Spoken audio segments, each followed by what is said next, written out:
Welcome. You are in the lab room. I'm your host, Lou. Thank you for joining me. Week number 15, National Football League. Seattle Seahawks on the road, traveling to New York, the site of the Super Bowl, New Jersey. Again, I'll never understand that. But again, traveling to New Jersey to take on the New York Football Giants. Again, Seattle trying to familiarize themselves with a place that they want to end up in February. And I said that they would bounce back from that disappointing loss on the road against San Francisco in week number 14. And they did it in a big way on the road against the Giants. They dominated this game start to finish. Was it a pretty effort offensively? No, it wasn't. It really wasn't. I mean, you have a penalty that negates a touchdown, and you only score 23 points. You dominate defensively, but offensively, this should have been, 37-0, 44-0. I mean, the way you dominated defensively, there should have been more points scored. But again, I was once told by a wise man, don't be pretty, don't be cute, be good. And that's exactly the best way to describe this victory for the Seattle Seahawks. They weren't pretty, they weren't cute, they were just damn good in this football game. So good, in fact, that the Giants couldn't even muster a single point in this game. Now, look, I expected this game to go exactly the way it went. Now, did I expect the Giants to not even score a point, to not even scratch the scoreboard? No, I expected them to put up some sort of resistance. But did I expect this game to ever be in doubt?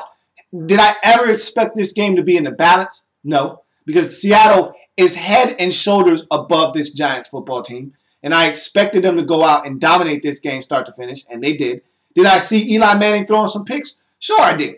And the Seattle Seahawks defense can get after the quarterback. They can force you into some mistakes. And Eli Manning, when pressured, does a lot of nonsense. So I expected him to give them a couple of opportunities to make some plays. Did I expect him to throw 5 picks? No, I didn't expect Eli Manning to throw 5 picks. But that's what this Seattle Seahawks defense can do to you. They can make you make mistakes. And some warranted, others not so much. Now, you're not used to making it. Eli Manning makes mistakes. He's accustomed to making mistakes. But he's not normally a guy that's going to throw 5. He'll throw 3. He'll occasionally throw 4. Most games he'll give you 2 opportunities to pick him off. You're definitely going to get 1. But 5? And the thing about this Seahawks defense is they're so opportunistic. You make a mistake. You make 1 or 2. You make 3. You're going to pay for every single one of those mistakes. And Byron Maxwell, this is what I'm talking about with this Seahawks team. And I know I talked about him last week because I thought he played a stellar game against San Francisco. I mean, you don't have Brandon Browner and you just slide this guy in and you don't miss a beat.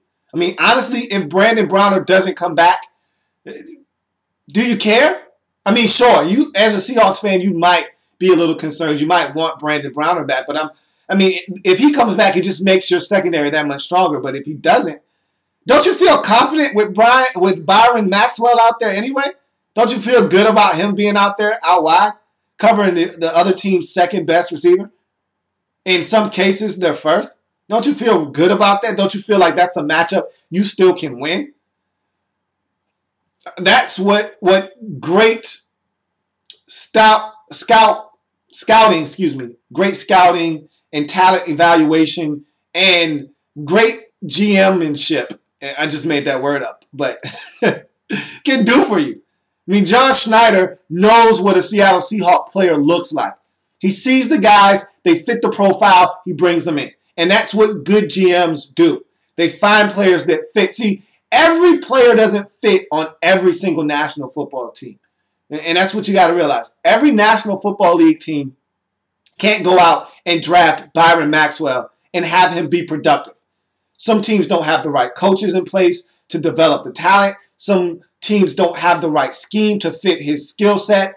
But that's what being a good GM means. You go out, you find guys that fit your brand of football, that fit the identity of your football team, you bring them in. And that's why the Seattle Seahawks team is so good, because they get guys that fit what a Seattle Seahawks player looks like to a T. And Byron Maxwell fits that mold, and he's part of the reason why this team hasn't missed a beat since the suspensions to both your cornerbacks, and he's played extremely well. And your run defense, dominant in this game. You held the Giants down. You didn't allow them to pass the football. You got pressure on them. And I think this is what Pete Carroll and company envisioned when they went out and overloaded on pass rushers and guys that can get to the quarterback for this time of year, when getting to the quarterback comes at a premium and you got to be able to do it to separate yourself from the rest of the league. I was once told by a wise man, you can never have enough pass rushers. You can never have enough defensive linemen. You can never have enough guys that can get to the quarterback. And I used to always scoff at the Eagles when they would overdraft defensive linemen. Same thing with the Giants. It seemed like, don't you already have enough? You're taking another one? And it always paid dividends. You'd see them in the Super Bowl, and they'd be harassing Tom Brady, and they'd be the only team in the playoffs that could harass Tom Brady, and they'd win the Super Bowl because they can get to the quarterback. And at this time of the year, it's imperative that you can get to the other team's quarterback. And the Seattle Seahawks can do exactly that. They forced Eli Manning into 5 turnovers. They played mistake-free football. That's the most important part. You can force turnovers if you like, but if you turn it over yourself, you're going to allow that team to stay into the game. Seahawks didn't turn it over. They forced turnovers. They played within themselves. They could have beaten the Giants 47-0 in this game, but they simply didn't need to. And they didn't want to go out and force the issue, push the envelope, and possibly turn the football over and give the Giants opportunities in this game. They stayed within themselves, and they said, look, you're not even a threat to us. Midway through the fourth quarter, they just put in Tavares Jackson. They saw the Giants as an invalid threat, okay? You're not enough of a threat to us for us to even keep our starting quarterback in the game, and you're still not going to score any points. They absolutely disrespected the Giants in every way imaginable, and they come out with a shutout victory, 23-0. This is a pretty low point in the season for the Giants. They were dominated thoroughly. Victor Cruz got smacked around. He ended up leaving the game. He might have gotten a concussion or something of that nature. They were really physical with the Giants. Marshawn Lynch bowls his way into the end zone for a touchdown on one particular play, and he stiff-armed. It looked like he was trying to take Prince Amukamara's head off on a particular stiff arm as he got pushed out of bounds. They just were physical with the Giants. They out-physicaled the Giants. The Giants wanted no part of this football game. And the end result, I think, shows you just how physical this Seahawks team was with the Giants and how the Giants wanted no part of this. 23-0. Seahawks get it done. They go to 12-2 on the season. And once again, like I said, you're going to win the #1 overall seed in the NFC. You're going to win your division. That's not in question. Now it's just a matter of how and when do you clinch your division. You got Arizona coming up in week number 16 at your place. Time for you to make a statement. This is an Arizona Cardinals team playing with a lot of confidence. Time for you to put them out of their misery. They're trying to make a run at the postseason. You can handle some family business and shut a team down within your own division all at the same time. One fell swoop. Time for you to make your statement loud and clear to the rest of the conference that A, we're the #1 seed, B, we're winning the NFC West, and C, Arizona, you're a family member. Sit down, shut up, you're not going anywhere. You'll be home watching the playoffs with the Rams and everybody else that's not getting a ticket to the dance. Time for you to stake that claim. Do that in week 16, and all of those things will be all yours, and you can do whatever you want with week 17.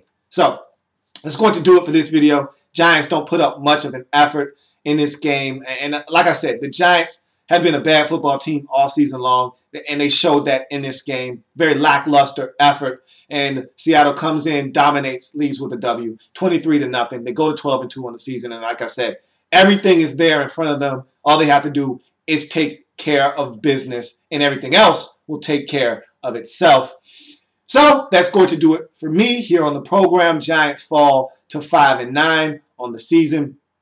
And it's been a long year for the Giants. And this, to me, was just a nasty, rotten cherry on top of a season that has been rotten in many different ways. That's going to do it for me here on this program. Thank you for joining me. If it happens in the National Football League, whether big or small, we cover it all here in the lab room. Thank you for joining me. Please come back and join me. I've got several more games to break down in week number 15 of the National Football League. So join me as I break those games down and wrap up week number 15 in the National Football League.